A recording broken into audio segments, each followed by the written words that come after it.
programa es cortesía de nuestro patrocinante, asesor de nutrición online, Ismael Tobella Fit. Lo pueden seguir en Instagram como @TobellaFit, el cual le va a proporcionar asesoría de manera online y personalizada para las personas que lo requieran sobre cómo alimentarse mejor, aprender a comer y no seguir dietas rigurosas.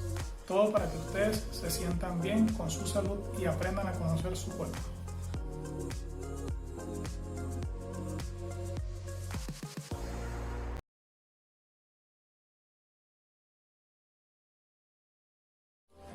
Llegó la hora de ponerte bella en tu casa, ¿sí? Con Jocelyn.spa. En la comodidad de tu hogar puedes contactarla por Instagram, @Jocelyn.spa. Allí tiene el link directo para que la contactes por vía WhatsApp y puedan agendar una cita. En este momento te invito a que la sigas y puedas verificar su perfil para que así te des cuenta del trabajo que hace con el manicure y con el pedicure. Puedes hacerte cualquier modelo y actualizado. Jocelyn.spa. Mi gente, hoy les quiero presentar una tienda online que se llama Enlazados Shop. Ellos se encargan y se especializan en hacer ordenadores personalizados, como lo ven acá, en contacto con la comunidad. Lo hacen con un material exclusivo, duradero, resistente. Y aquí pueden colocar todo lo que son los documentos personales. De este lado su bolígrafo especial y acá pueden colocar dinero, pasaporte, todo lo que ustedes deseen. Enlazados Shop 2. También venden fulares, calzados y mucho más. Así que sigan en su página de Instagram y díganle que quieren su ordenador personalizado en contacto con la comunidad. Y los dejo con esa música de reggae.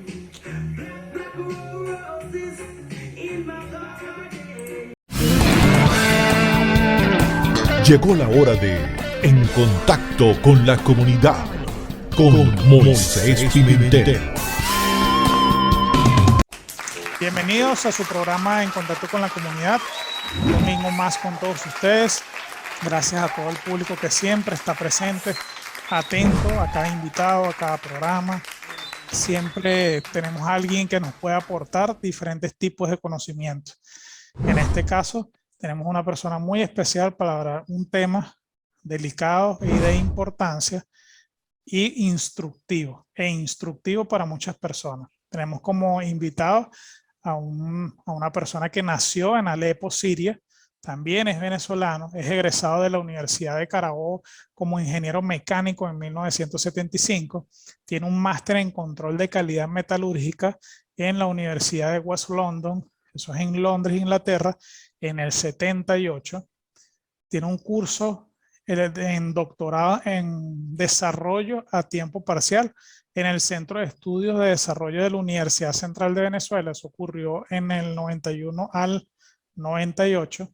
Fue representante estudiantil en el Consejo de la Facultad de Ingeniería en la Universidad de Carabobo entre el 74 y el 75, representante de los egresados ante el Consejo de la Facultad de Ingeniería de la Universidad de Carabobo entre el 79 y el 80, profesor jubilado de la Facultad de Ingeniería de la Universidad de Carabobo entre el 77 y el año 2002, presidente de la Federación de Entidades y Asociaciones de Venezolanos Árabes entre el 99 y el 2002 y vicepresidente de la Federación de Entidades y Asociaciones Américo-Árabes en el 98 hasta el 2001. También tuvo una incursión política como asesor del ministro de Energía y Minas en el 99 y el año 2000, asesor del presidente de Petróleos de Venezuela, como lo escuchan, de PDVSA, en el año 2003. También fue gobernador por Venezuela ante la OPEP en el 2003 y consultor internacional en materia energética y geopolítica, Venezuela, América Latina y Medio Oriente. Sus idiomas que domina, árabe, castellano e inglés. Ese invitado tan especial que tenemos se llama Elie Jabalian. Así que los micrófonos son de usted, invitado. Bienvenido a su programa En Contacto con la Comunidad. Bueno, muchas gracias, Luis, por yo creo que fue larga la presentación. Eh, eh,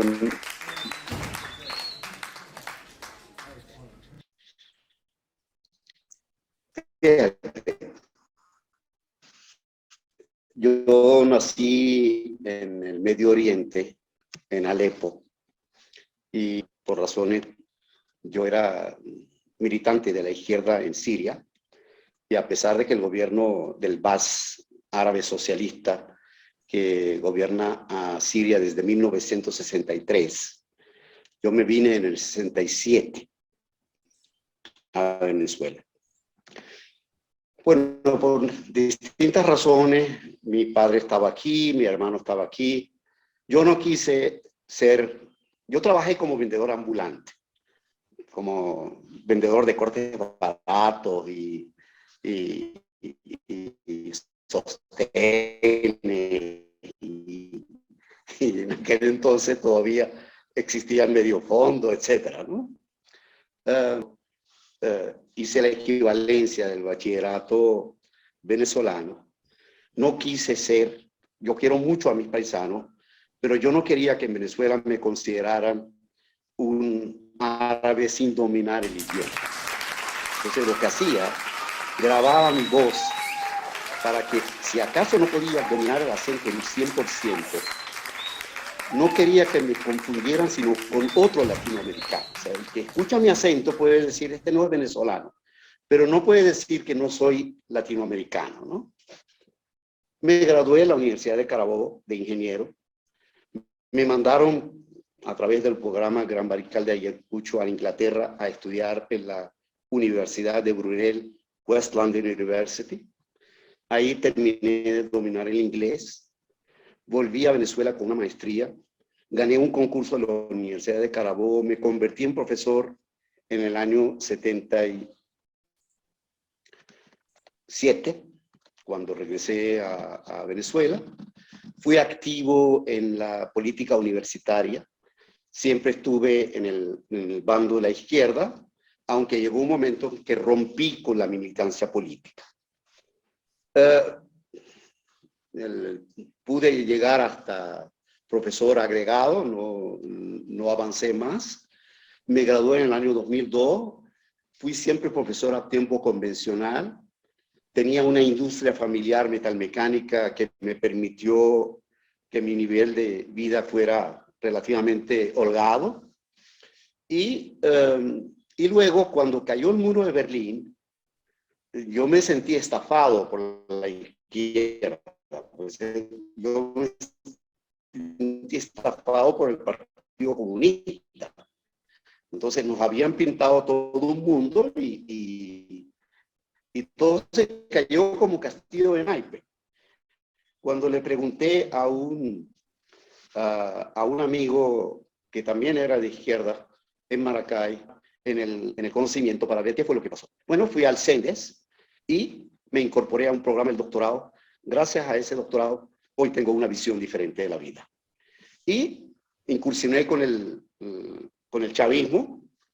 Me convertí en asesor del ministro, en asesor del presidente PDVSA, y luego fui nombrado gobernador de Venezuela ante la OPEP. Compartía con mis paisanos. O sea, yo en la OPEP me entendía con los otros miembros de la OPEP en árabe y en español, por supuesto. Se generó una dinámica muy importante, pero tuve diferencias con el ministro. Yo no estaba de acuerdo con que reportáramos cifras de producción que no eran las reales. Al final tuve que rompí con el chavismo y me fui del cargo. Y desde entonces me he convertido en un crítico del régimen, en un crítico del chavismo y sobre todo el castrismo. Y bueno, me dediqué a trabajar dando conferencias, prestando asesoría, hasta el día de hoy. Entonces, yo no sé qué más puedo contar, ¿no? Esa es la historia de mi vida, prácticamente. Bueno, fíjense que eso que nos acaba de contar es muy importante, ya que pertenece, tal cual como usted lo indica, es una persona que nació en otro país y decidió por diferentes circunstancias venir a Venezuela, se enamoró de este país, hizo carrera en este país, profesional, personal y espiritual. Y uno de los motivos por los cuales se está haciendo esta entrevista, le quiero comentarle a mis invitados, es que hace poco, hace ya un tiempito, se estaba alborotando todo lo que eran las redes sociales por el tema de lo que está sucediendo en el Medio Oriente, todo lo que está sucediendo en Afganistán, lo que está sucediendo con la Franja de Gaza. Y muchas personas estaban comentando sin realmente conocer cuál es el verdadero motivo del porqué de muchas de las situaciones que ocurren allá. Más allá de la parte religiosa, existe una parte de política, de geopolítica, y existe también que, vamos a decirlo de esta manera, hay 4 proyectos que se manejan dentro de toda esa situación. Cuando yo estaba viendo las noticias en Twitter, yo hice un comentario de que me gustaría entrevistar a una persona que pudiera realmente darnos una explicación adecuada a todo lo que está sucediendo. Una persona en Twitter me respondió, comentó al profesor, lo mencionó, y yo decidí escribirles. Se concretó la comunicación y el día de hoy, bueno, estamos aquí conversando con toda esta comunidad, con las personas que siguen mis programas, y estoy seguro que todas las personas que siguen su publicación también van a poder ver esta entrevista. Debo confesar que cuando recibí el dossier del profesor, bueno, de verdad que me sorprendió bastante toda la carrera que tiene en Venezuela, la importancia que ha tenido a nivel político, y bueno, lo felicito realmente por las actitudes que ha tomado frente a diversas circunstancias del país, y a pesar de que es una persona de izquierda, ha sabido tomar decisiones cuando ha visto injusticias. No se ha acoplado a ese tipo de injusticias, sino que más bien supo dirimir y apartarse de esas personas y seguir su camino. Y bueno, y ahora está haciendo su vida de una manera distinta fuera de todo lo que tenga que ver con régimen castrista, chavista o de cualquier régimen de izquierda destructiva.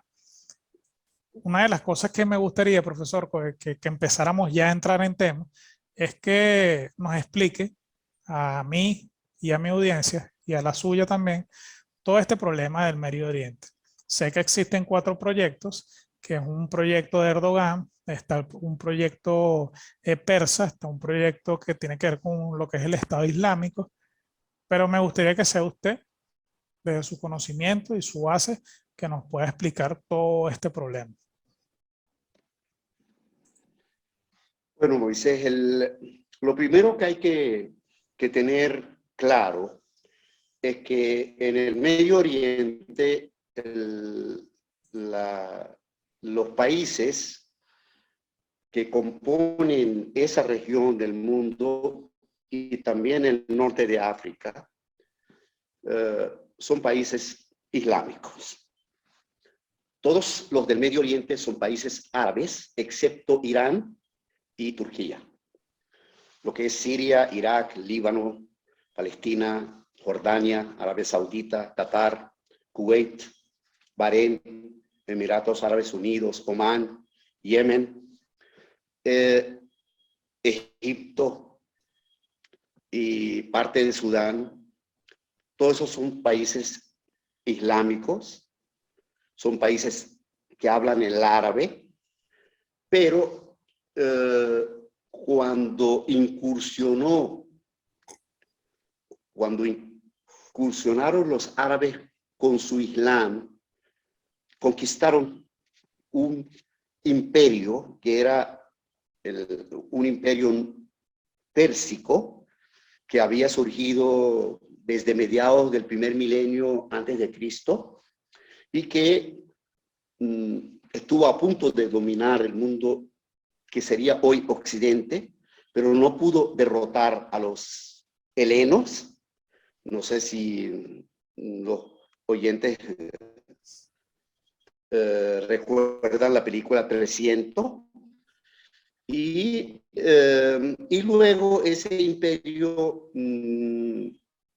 pérsico, que había sido prácticamente destrozado o conquistado por Alejandro Magno, los persas tuvieron la habilidad de construir un segundo imperio a principios del primer milenio, que estuvo siempre en confrontación con el imperio romano y luego con el imperio bizantino.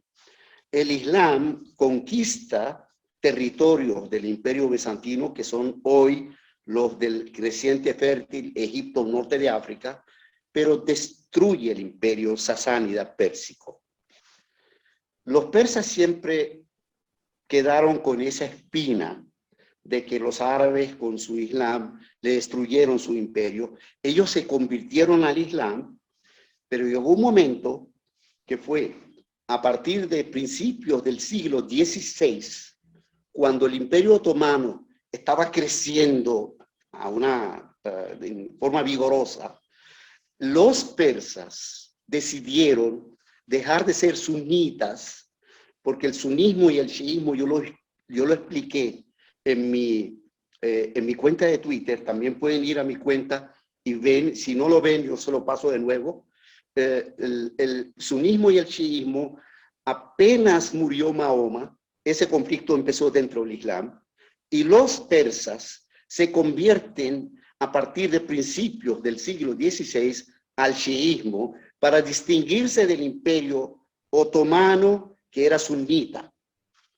Desde entonces tenemos un imperio otomano que se disuelve a principios del siglo XX, tenemos un imperio pérsico safaví. Los safabíes fueron una dinastía que convirtió prácticamente a la mayoría del pueblo pérsico al Islam chiita. Pero ese decayó, y luego viene Occidente y ocupa prácticamente el Medio Oriente.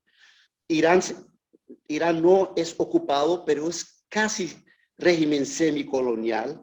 El imperio otomano cae, y Occidente es el que domina el Medio Oriente hasta la finalización de la Segunda Guerra Mundial. A partir de la posguerra, el nacionalismo y el izquierdismo es el que toma el control del Medio Oriente, fracasa en aquella guerra de los 6 días con Israel, y viene el islamismo a ocupar el lugar político que habían ocupado otros actores. Desde mediados de los años 70, el Medio Oriente está siendo dirigido, dirimido, orientado por tendencias islamistas. Okay. Tenemos a los sunitas, países sunitas como Arabia Saudita, como Emiratos Árabes. Tenemos a Irán, que es el líder del mundo chiita, que con la revolución de Khomeini en 1979 sale a la luz pública definitivamente y quiere apoderarse del Medio Oriente, y utiliza para ello a gente, a árabes que son también chiitas, como lo es Hezbollah en el Líbano, o como es el régimen alawita pro-chiita de Siria. Y los chiitas en Irak, con la caída de Saddam Hussein, Irán logra manejar su proyecto desde Teherán hasta Beirut, y también logra en el Yemen que chiitas zaidíes, que es una versión diferente del chiismo, sean partidarios del proyecto de Irán. Ese es el proyecto de Irán. Erdogan llega tardíamente al panorama y hoy tiene un proyecto sunita y cada vez se expande más. Pretende ocupar el norte de Siria, pretende liquidar al pueblo kurdo. El pueblo kurdo, no obstante, es sunita. Bueno, tienen problemas de nacionalismo con el régimen de Erdogan. Ok, profesor, fíjese algo aquí que me gustaría hacer como un inciso, ¿no? O una intervención.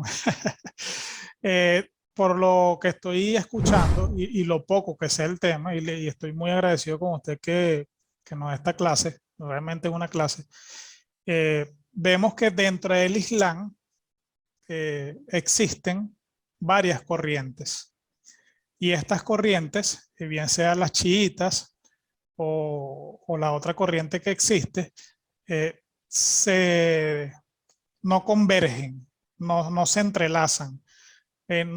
Pareciera que es la misma religión, pero sin embargo tienen una diferencia fuerte, bien sea por la parte religiosa o porque lastimosamente le metieron la política pues dentro de la religión.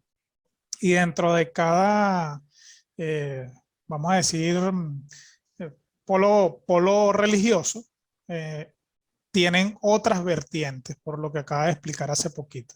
Ahora bien, si son islamitas, que es del Islam, vamos a decirlo así, que ambos vienen de Mahoma, obviamente los sunitas y los chiitas se apartaron porque unos dicen que son de los primos de Mahoma, que eran los que tenían la religión verdadera.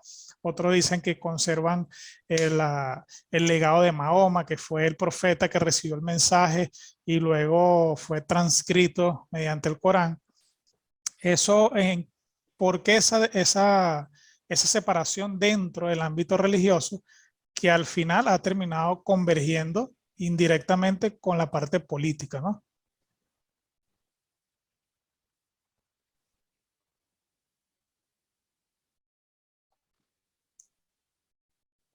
No te oigo. Ajá. ¿Hasta dónde logró escucharme, profesor? Cuando todavía estabas hablando de hasta dónde lo de la división del Islam. Correcto, no sé correcto. Exactamente no recuerdo la frase. Sí, Sí.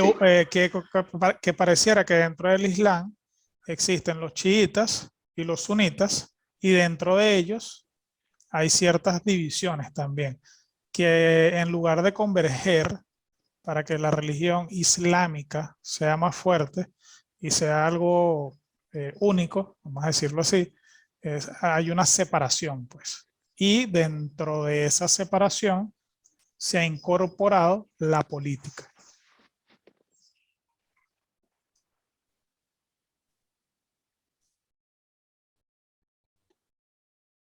También se interrumpió de nuevo cuando dijiste la palabra política. Ajá, pero sí logró escuchar lo anterior, ¿verdad? Sí logré escuchar, fíjate. Ok, en base a eso, yo no sé si puedo... Ok, mira, cuando Mahoma empieza a predicar en el año 610, él vivía en la Meca, y la Meca era una república mercantil. O sea, no había soberanos ahí. ¿Por qué? Porque la vida de la Meca era comercializar con aquellos productos que venían de la India hacia el sur de Arabia, y del sur de Arabia pasaban por la Meca y llegaban hasta Jerusalén y hasta Damasco. Ese era más o menos la ruta comercial que seguía el comercio de entonces. Eran varios, la tribu era una sola prácticamente, que era la tribu de los Quraysh. Pero los, ¿cómo te digo yo? Eran distintas familias que algunas eran poderosas, otras eran menos poderosas, y Mahoma no pertenecía a la familia más poderosa. Él pertenecía a la familia de los Hashem, y los Hashem, por cierto, el reino de Jordania hoy es un reino hashemita, que viene del origen hashemita del cual procede Mahoma. Mahoma logra con su predicación avanzar a tal punto que las élites de la Meca, los clanes, las distintas grandes familias, vieron en Mahoma una amenaza a su poder, porque ellos eran los que manejaban la ciudad, los que manejaban el poder, los que manejaban el comercio, los que manejaban la vida económica y social. Y este vino con su religión a convencer a los descalzos, a los pobres, a los marginales, y logró reunir, después de haberlo amenazado en la Meca para matarlo, se fue al norte a una ciudad que se llama Yatrib, que hoy es la ciudad de Medina, y allí, a partir de allí, cambia el estilo del Islam de la predicación. Bueno, en este momento estamos teniendo unos inconvenientes con el internet del invitado. Vamos a una pausa comercial y al regreso, vamos a ver, creo que en este momento, ajá, profesor, vamos en este momento a una pausa comercial, como una interrupción en la conexión, y al regreso retomamos lo que quedó en el aire. ¿Cuál le parece?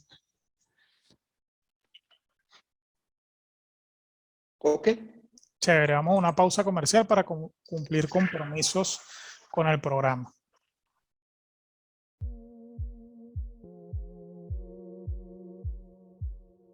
Este programa es cortesía de nuestro patrocinante, asesor de nutrición online, Ismael Tobella Fit.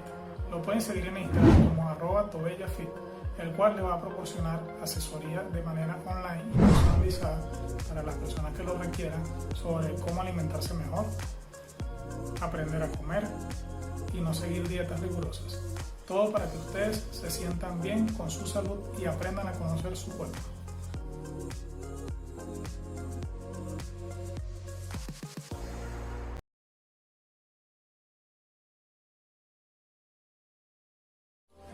Llegó la hora de ponerte bella en tu casa, ¿sí? Con Jocelyn.spa. En la comodidad de tu hogar puedes contactarla por Instagram, @Jocelyn.spa. Allí tiene el link directo para que la contactes por vía WhatsApp y puedan agendar una cita. En este momento te invito a que la sigas y puedas verificar su perfil para que así te des cuenta del trabajo que hace con el manicure y con el pedicure. Puedes hacerte cualquier modelo y actualizado. Jocelyn.spa. Mi gente, hoy les quiero presentar una tienda online que se llama Enlazados Shop.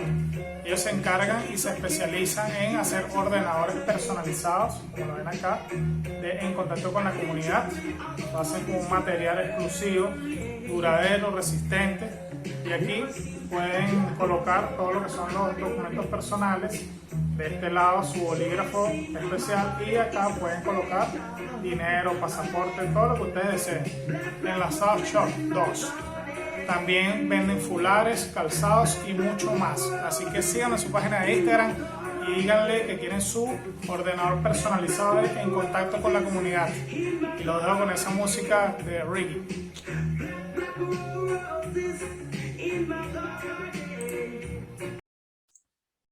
Bien, hemos regresado de la pausa comercial, cumpliendo compromisos con el programa. Para los que se están conectando en este momento, estamos hablando con el profesor Eliel Abalian. Él es nacido en Alepo, Siria, y egresado de la Universidad de Carabobo como ingeniero mecánico. Al principio de la entrevista logramos dar un dossier bien completo de todo lo que el profesor hasta el momento ha podido hacer en su vida profesional y personal. En la descripción de la entrevista, cuando la colguemos en YouTube y en las diferentes redes sociales, van a poder leer ese dossier sin ningún inconveniente. Y vamos a dejar seguramente algunos links con unos tips que el profesor en algún momento en otras entrevistas ha hecho para que complementen las dudas que tengan en esta entrevista. Profesor, continúe con lo que quedamos en la explicación de la predicación de Mahoma, cómo fue llevando todo eso hasta, y bueno, y sigamos con lo que estábamos hablando de los acontecimientos en el Medio Oriente. O sea, entre el año 610 y el año 622, Mahoma se dedicó a predicar y a incorporar nuevos musulmanes, nueva gente que se convirtió al Islam. Pero en el año 622, amenazado por las élites y los clanes de la Meca, tuvo que huir hacia una ciudad norteña donde había una comunidad judía. Los judíos le dieron la bienvenida, pero él terminó desterrándolos después y se quedó con el control de la ciudad. A partir del año 622-23 es cuando el Islam se convierte, no deja de ser solo una religión para convertirse en un proyecto religioso político y se dedica a la conquista O sea, y la conquista con la espada. Y logra integrar nueva gente al Islam. Hasta el año 630, cuando va con 10.000 hombres a la Meca y la conquista. O sea, Mahoma derrota a los clanes y derrota al poder en la Meca. Pero si los derrota, no quiere decir que los desaparece. ¿Por qué? Porque el propio Mahoma dijo, no toquen a nadie si no se resisten. Y quedó la Meca intacta. Intacta en todos los sentidos. ¿Qué iban a hacer las élites y los clanes que tenían el poder? ¿Tú piensas que simple y llanamente le iban a dejar el poder a los descendientes de Mahoma, que eran gente sencilla, gente sin experiencia de poder? O sea, Ali, que era su primo, era su yerno, o sea, era el ser más querido. Por más que Ali aprendiera, Ali venía de un clan de la Meca, un clan sencillo. Mientras que los omeyas, que luego conquistaron el Andalus, conquistaron España, imagínate, tenían, bueno, el primer califa, tratan de dárselo a Ali por el lazo consanguíneo, porque él era el esposo de la hija Fátima, y Fátima era la hija menor de Mahoma, y era muy devota, pero no fue así, sino que un compañero de Mahoma fue el primer califa. Wow. Ali no fue. Ellos alegaban que tenía que ser de la familia. No. Vino otro Omar. Omar era un hombre de mucho vigor y era una persona muy buena para el cargo. Y él fue el que conquistó, nada menos que Palestina, Siria, Mesopotamia, Egipto e Irán, Persia. Entonces, fíjate, Moisés, tú eres élite y clanes de la Meca poderosa. Está bien, ya eres musulmán, no hay problema.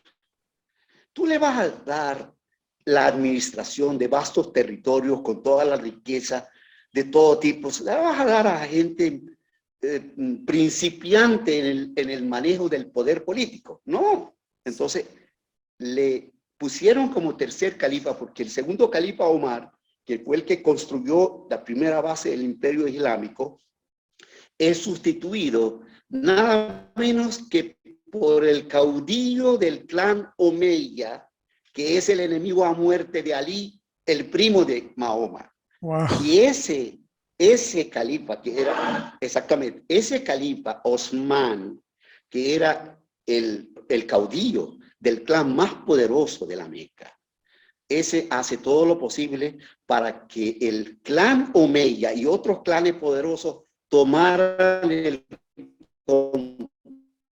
control del año 656 y matan al tercer califa por su nepotismo y por su egoísmo y por no permitirle a Ali que formara parte del poder, porque él era el caudillo de los clanes de la Meca. Bueno, matan a Osman los rebeldes musulmanes que querían el Islam primitivo, porque decían que eso no era el Islam. De hecho, él hasta el Corán quemó todas las copias y dejó una sola copia, la que más le convenía a Osman. Entonces lo acusaron de haber estafado el Corán. ¿Ok? Entonces nombran a Ali como cuarto califa, pero se le revela el gobernador de Damasco, que sería el heredero como caudillo del clan Omeya, que era Moawiyah. Y en esa guerra civil que arrancó con la muerte de Osman, ¿por qué se llaman los chiitas? Porque en árabe los partidos de Ali eran, en árabe se dice Shi'at Ali. Shi'at Ali. ¿Ok? O sea, los partidarios de Ali son Shi'at Ali, son los chiitas. Okay. La sunna significa la tradición. Entonces los otros son sunitas. Y Entiendo. los sunitas, al final, esa guerra civil que se va, esa todavía no ha finalizado. Esa guerra civil no ha finalizado. No quiere decir que haya estado activa todo el tiempo, no, pero cada cierto tiempo aflora. Cada cierto tiempo aflora. Llegaron a gobernar el califato de Fatimita en Egipto y el norte de África entre finales del primer milenio y principios del segundo milenio. Entonces, ese conflicto sunismo-chiismo hoy lo tenemos entre los sunitas árabes y no árabes y el chiismo de Irán. Cuando yo digo sunitas árabes y no árabes, me refiero a los árabes y a los turcos y a los pakistaníes. Por eso que hay un proyecto de Pakistán también. Es un proyecto sunita, pero no es el proyecto de Erdogan. El proyecto de Erdogan es un proyecto otomano, un proyecto turquista, ¿ok? De hecho, los árabes estuvieron a cargo primero del califato Omeya durante 100 años y luego del califato Abbasí, que también era árabe, hasta principios del siglo X. De ahí en adelante, o estuvieron los persas, o estuvieron los turcomanos, o estuvieron los turcos otomanos. De hecho, los turcos otomanos asumieron el califato en 1517, cuando el sultán conquista Egipto nominal, y entonces el sultán, sino también de califa de todo el mundo islámico. Entonces, tenemos Erdogan quiere revivir lo que fue a partir de 1517 el sultanato califato islámico sunita de los turcos otomanos. Pero los persas no se quedan atrás, pero los persas tienen un proyecto. Les debería haber tocado el califato desde el primer momento. La palabra califato significa sucesión. Okay. Califa significa sucesor. Se dice jalifa en árabe. El califa significa sucesor. Entonces, tenemos el proyecto. Bueno, muchachos, en este momento, gracias de verdad por la sintonía. Este programa está súper bueno. Simplemente que por motivos de internet, el invitado en algunos momentos se le corta la conexión. Y en el momento que se le corta la conexión, bueno, perdemos algo de la información que nos está dando. Sin embargo, estamos seguros que, bueno, ya el profesor se le reconectó.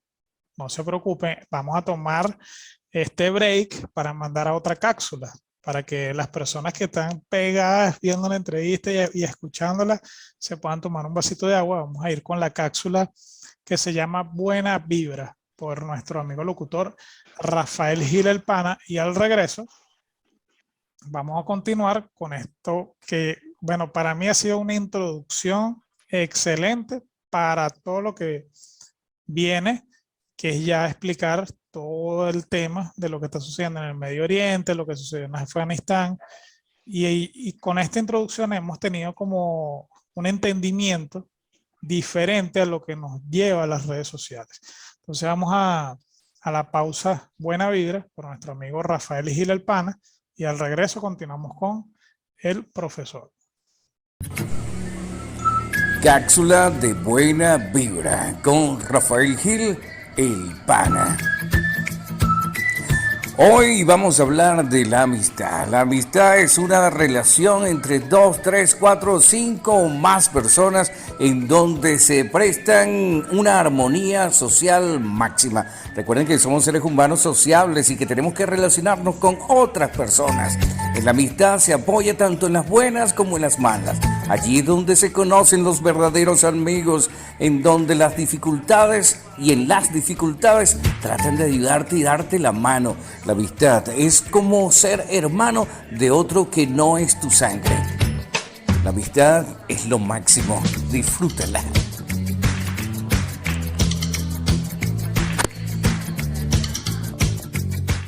Bien, Rafael, gracias por esa cápsula llamada Buena Vibra, alegrándonos todos los domingos, dándonos un mensaje distinto. Son unos 45 segundos que nos ayuda con esa cápsula, ese mensaje corto, preciso y certero.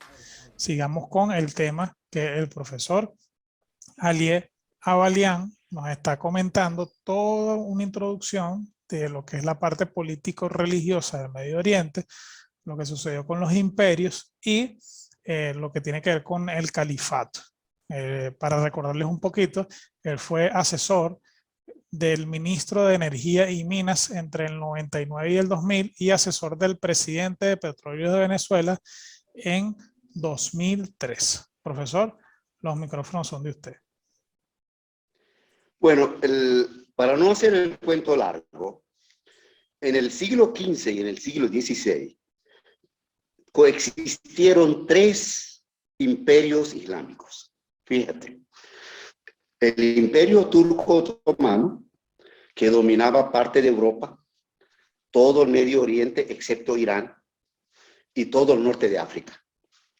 Tenemos al imperio pérsico safaví. Los safabíes fueron una dinastía de origen azerí. No eran tan arios como los persas, pero aún así ellos fueron los que construyeron el imperio pérsico safaví, que terminó siendo, para principios del siglo XVIII, terminó siendo un país con una mayoría de chiitas. Pero los chiitas se dividen en aquellos que siguen los 12 imames, que son los sucesores de Mahoma, mientras que hay otros que son los ismaelíes, que creen en 7 imames nada más.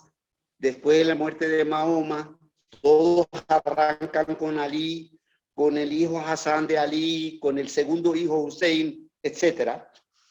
Y otros que creen solamente, que están en Yemen, que creen solamente en 5 imames sucesores de Mahoma. Entonces, hoy el proyecto pérsico es un proyecto que engloba a todos los que son chiitas. No importa si creen en 12, en 7 o en 5. Para el siglo XV, XVI y XVII, perdón, el siglo XVI, XVII y XVIII, en la India también existió un imperio mogol islámico que imperó en la India.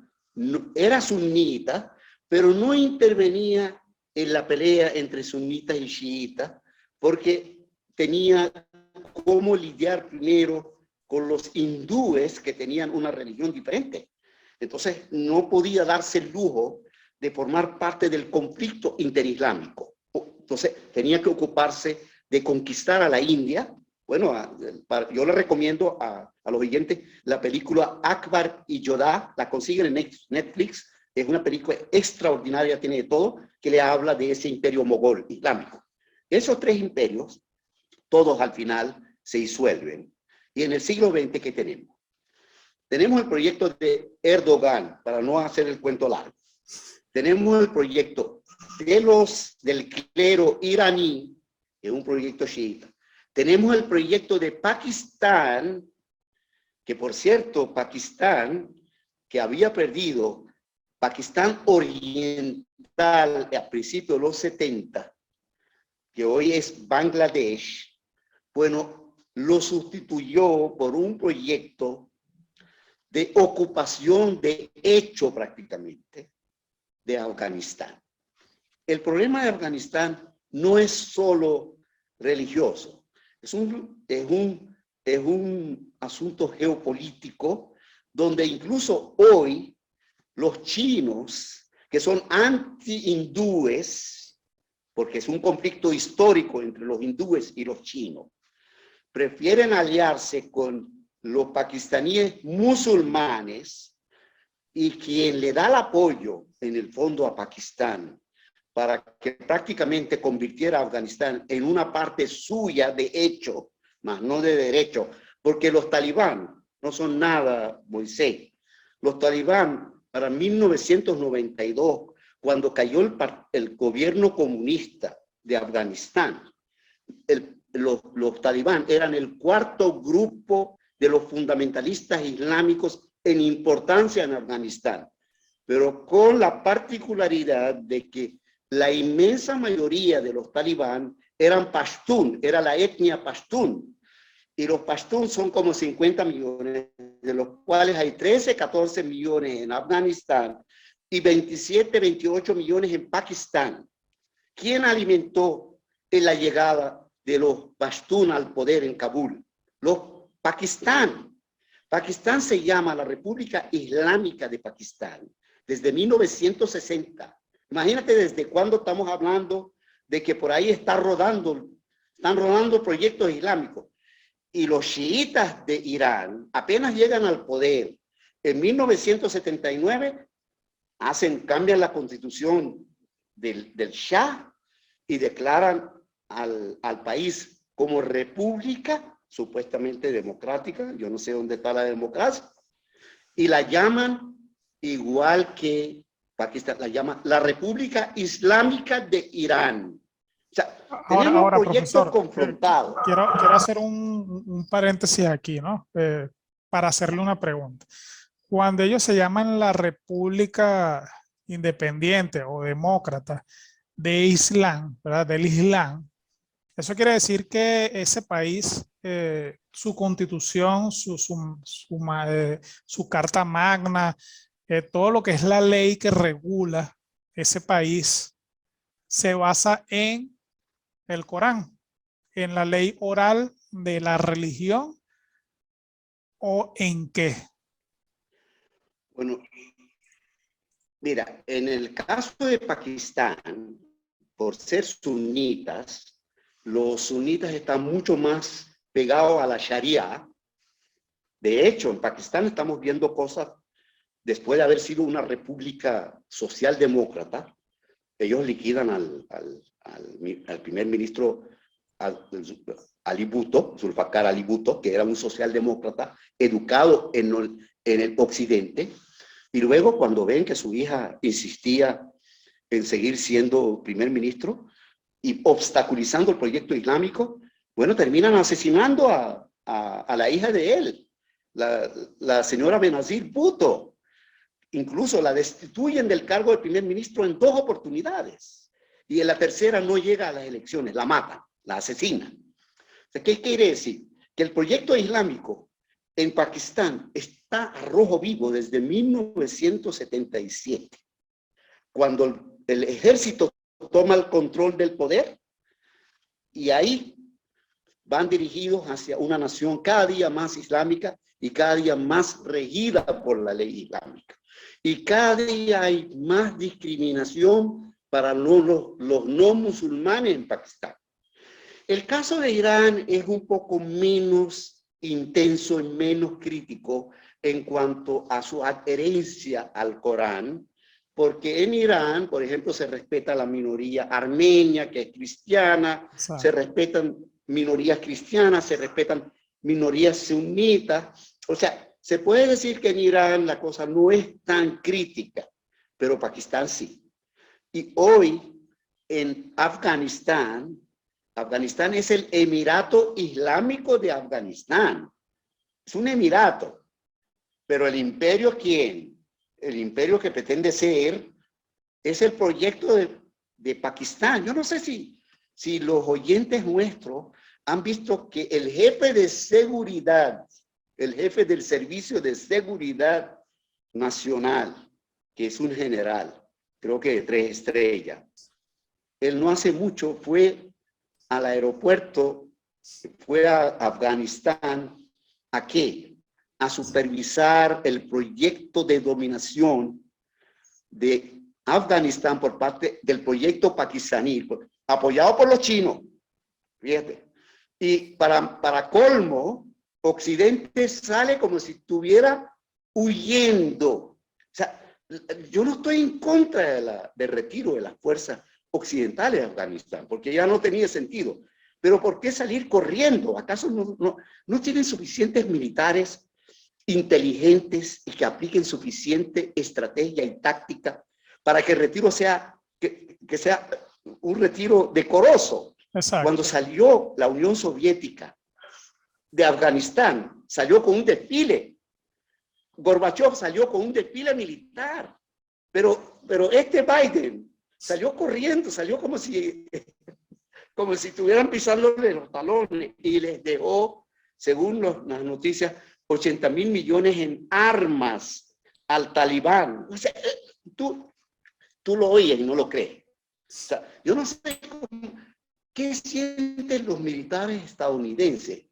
Yo no quiero tocar ese punto porque no quiero que me digan que estoy subvirtiendo o llamando a los militares americanos a subvertir el orden de su país. Pero si yo fuera militar americano, pensaría, pero ¿qué fue lo que pasó? Nosotros somos la nación más grande del mundo y tenemos que salir a Afganistán como si estuviéramos huyendo. Claro, y más cuando históricamente se ha dicho, hasta en documentales de History Channel, que la única nación que puede pelear 5 guerras al mismo tiempo y que pueda alimentar a 5 naciones, que pueden alimentar a 5 naciones en este momento, es Estados Unidos, supuestamente, por dicho en documental de History Channel, en canal internacional, lo pueden ver en Simple TV o en cualquier cablera. Ojo, lo que dice el profesor es válido. Hay que aclarar que estamos hablando de un contexto histórico que, bueno, inevitablemente en la actualidad, tocando temas de actualidad, sale este tipo de comentarios. Y es algo que lo pueden ver en cualquier otro programa, en CNN, en RT de Rusia, en cualquier otro programa, porque es una verdad tangible, es algo que sucedió, que cualquier persona lo puede ver o escuchar. El profesor no está inventando nada, vamos a decirlo de esta manera, ni está incitando a que algún soldado norteamericano, vamos a decirlo a lo venezolano, se pique y tome conciencia y ahora quiere hacer algo que no debe de hacer, por supuesto. Quiero que eso quede salvado, vamos a decirlo así, que quede aclarado, que en ningún momento ni el invitado ni el locutor estamos incitando a una reflexión armamentística. Eso es importante aclararlo. Fíjese bien, profesor, en este momento vamos a hacer una pausa antes de concluir el programa. Vámonos con una cápsula por el locutor y productor Moisés Guedes, de la primera promoción de locutores Gilberto Correa de la Universidad Santa Rosa de Lima. Y al regreso vamos a ir ya concluyendo el programa. Y el que no aprendió con todo lo que usted ha dicho, yo creo que ni viendo un documental va a aprenderlo. Vamos a la pausa y ya regresamos con su programa En Contacto con la Comunidad. Estimados oyentes, sean bienvenidos una vez más a su espacio Cápsula Natural. Agradecido principalmente con Dios por ponerme en contacto nuevamente con ustedes. Un agradecimiento también a Moisés Pimentel, que a través de su espacio En Contacto con la Comunidad permite la difusión de esta cápsula. Quien tiene el placer en la producción y conducción, Moisés Guedes, 55.493. También me puede seguir a través de mi cuenta en Instagram, @mgdedición, @mgdedición. En esta oportunidad les voy a hablar de la zanahoria. Su color naranja se debe a la presencia de carotenos. En épocas pasadas, los celtas y los romanos utilizaban la semilla de la zanahoria con fines medicinales. Sus propiedades son tan generosas que tan solo una porción de 64 gramos contiene 28 calorías, 2 gramos de fibra, 1.800 miligramos de vitamina A y 207 miligramos de potasio. Entre los datos curiosos de la zanahoria podemos conseguir que recibe distintos nombres. Entre ellos se conoce como acenoria, azanahoria, bufangas, carlota y satanoria, entre otros. En la actualidad, las zanahorias naranjas son las más comunes a nivel global y su demanda se ha extendido ampliamente por todo el mundo. Su forma de consumo es muy versátil, ya que puede comerse cruda, cocida, frita o al vapor. Este ingrediente forma parte de diversas preparaciones gastronómicas, como sopas, guisados, ensaladas y postres. Entre los nutrientes y beneficios que aporta, podemos encontrar que es una fuente de diversas vitaminas, minerales e hidratos de carbono, por lo que proporciona suficiente energía. Aporta vitamina E, folatos, ácido ascórbico, mejor conocido como la vitamina C, y vitaminas del complejo B, como la niacina. Entre otras ventajas tenemos que durante el crecimiento favorece el desarrollo de los huesos. Por su excelente aporte de fibra, previene el estreñimiento, contribuye a controlar los niveles de azúcar en la sangre, es un diurético natural y puede ayudar a reducir molestias gástricas y el exceso de acidez. Por ser rica en antioxidantes, su consumo previene el cáncer y combate problemas visuales como cataratas, sequedad ocular, conjuntivitis y ceguera nocturna. Además, es un alimento bajo en calorías, por lo que puede formar parte de dietas equilibradas y balanceadas, y es comúnmente incluida en planes de alimentación para bajar de peso. Y por ser un alimento sostenible y saludable, se recomienda consumirlo como un alimento habitual en la dieta. Y hasta aquí la cápsula natural por el día de hoy. Nos escuchamos en una próxima entrega, con el favor de Dios. Agradezco a Moisés Pimentel por permitir la difusión de esta cápsula a través de su espacio En Contacto con la Comunidad. En la producción y conducción, quien tiene el gusto, Moisés Guedes, 55493. Sígueme por mi cuenta en Instagram, @mgdedición, @mgdedición. Y recuerda, siempre consultar con un especialista antes de incluir cualquier alimento a nuestra dieta habitual. Piensa y mantente sano. Hasta la próxima.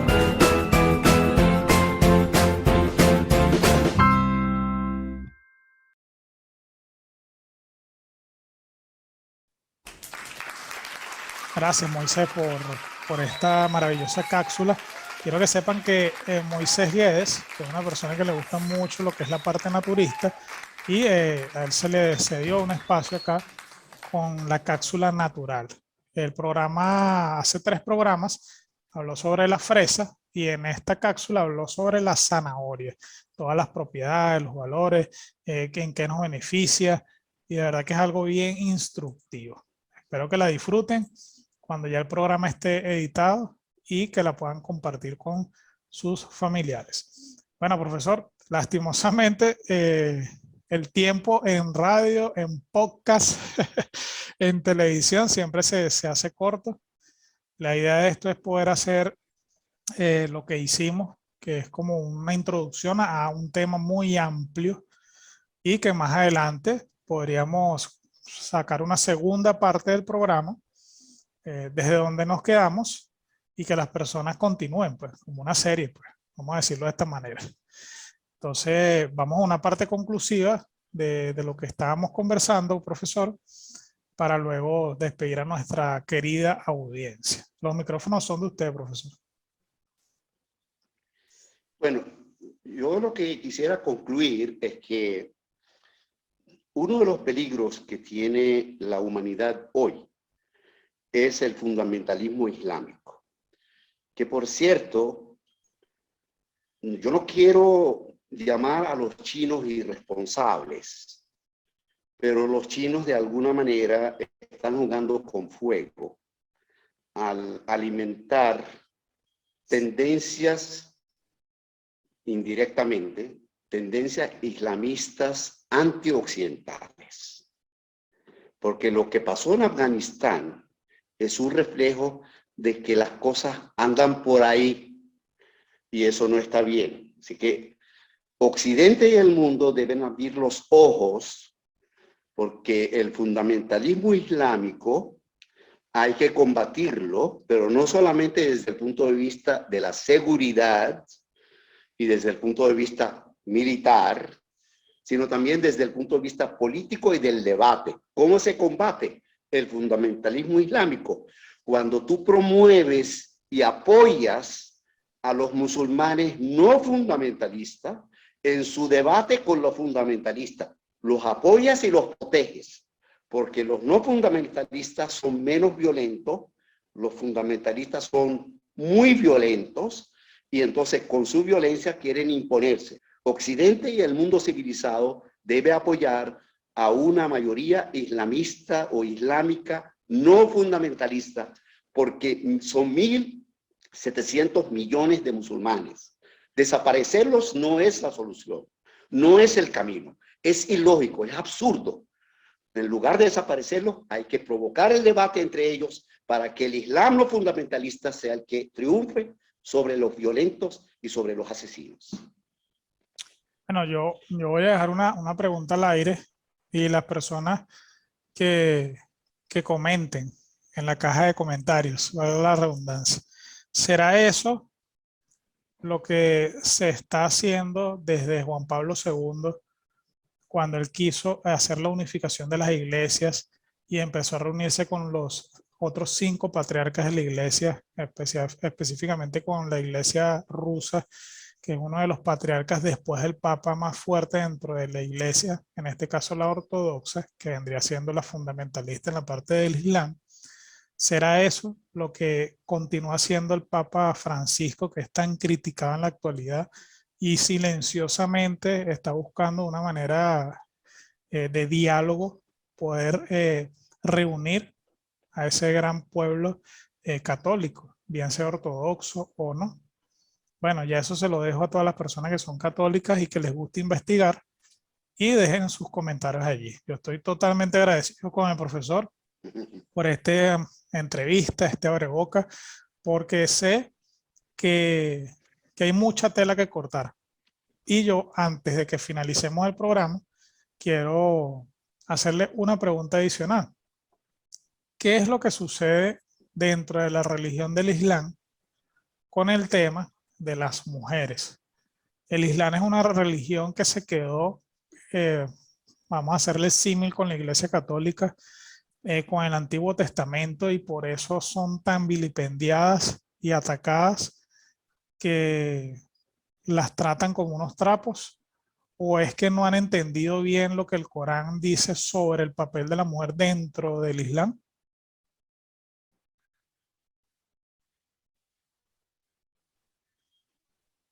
¿Qué cree usted, profesor? Se perdió el audio. ¿Sí logró escuchar Bueno, la fíjate, pregunta? Bueno, me faltó el último comentario, pero me imagino que anda en el mismo contexto. Okay. Fíjate, el Islam, cuando surge en un área como Arabia Saudita, como la actual Arabia Saudita, en realidad no era Arabia Saudita, era la península arábiga, que es desértica. La mujer, incluso en la época preislámica, no tenía la importancia que tenía quizás en otras. Bueno, para el año 600 y pico, tampoco en Occidente la mujer tenía el rol que tiene hoy. O sea que yo creo que para entonces, tanto Occidente como Oriente, en cuanto al trato a la mujer, no eran muy diferentes. No sé si estás de acuerdo conmigo, ¿no? Sí. Pero el cristianismo avanzó mucho bueno, debido a hombres que querían que la mujer participara cada día más, pero sobre todo porque la mujer fue exigiendo derechos que le eran, bueno, hasta el siglo XX en Inglaterra todavía no votaban, y en Canadá tampoco. O sea, esto no es. El Islam quedó atrás. O sea, no es que el machismo es solamente hoy es característico del Islam, mucho más que Occidente, porque en Occidente el machismo ha sido bastante, ha ido retirada frente a la ofensiva en defensa de los derechos de la mujer. En el Islam ha habido ofensivas, pero han encontrado con mucha resistencia.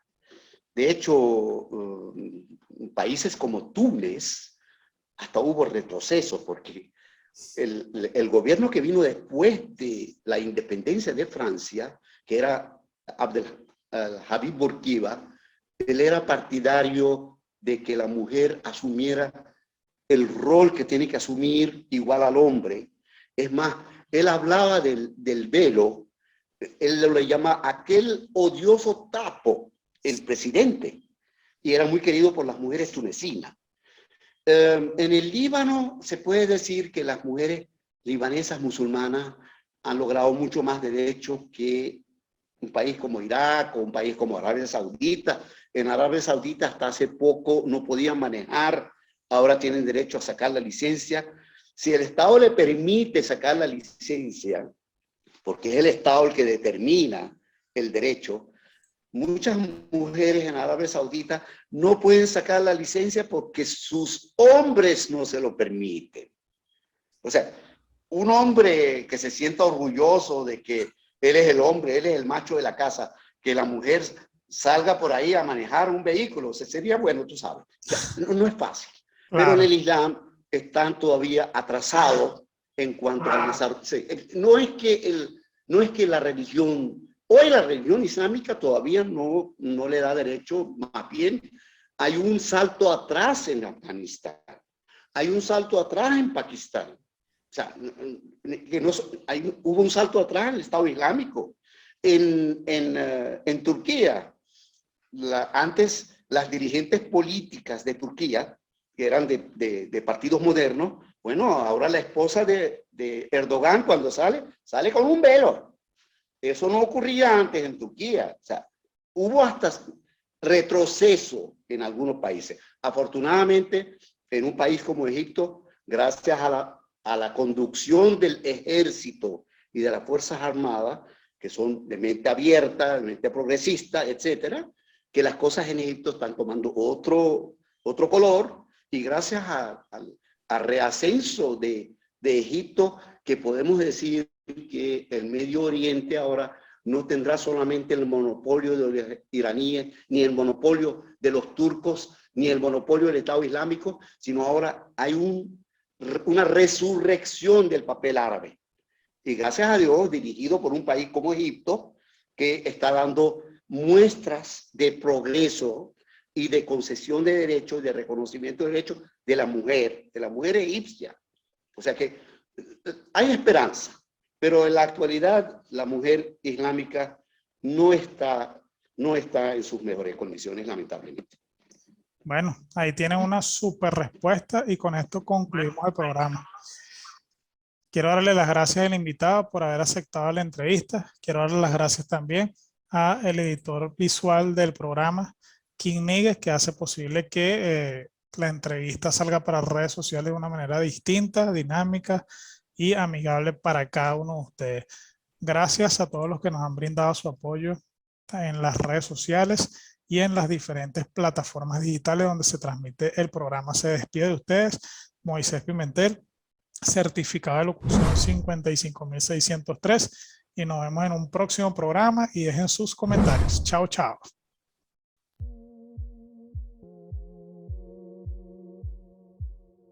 Este programa es cortesía de nuestro patrocinante, asesor de nutrición online, Ismael Tobella Fit. Lo pueden seguir en Instagram como @TobellaFit, el cual le va a proporcionar asesoría de manera online y personalizada para las personas que lo requieran sobre cómo alimentarse mejor, aprender a comer y no seguir dietas rigurosas. Todo para que ustedes se sientan bien con su salud y aprendan a conocer su cuerpo.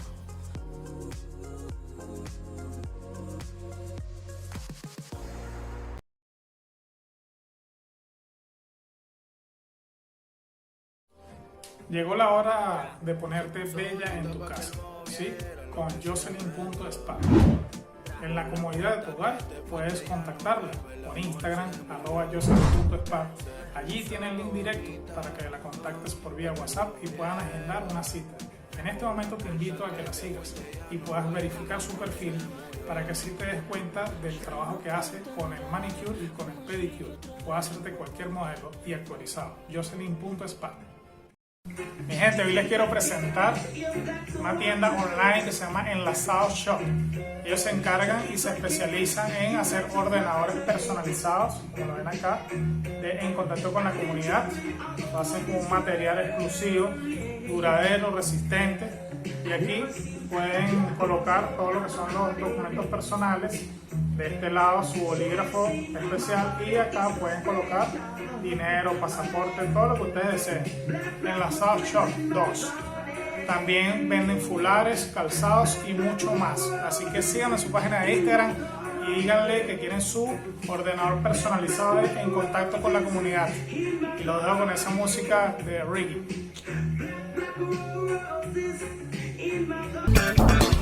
Gracias por acompañarnos en Contacto con la Comunidad con Moisés Pimentel.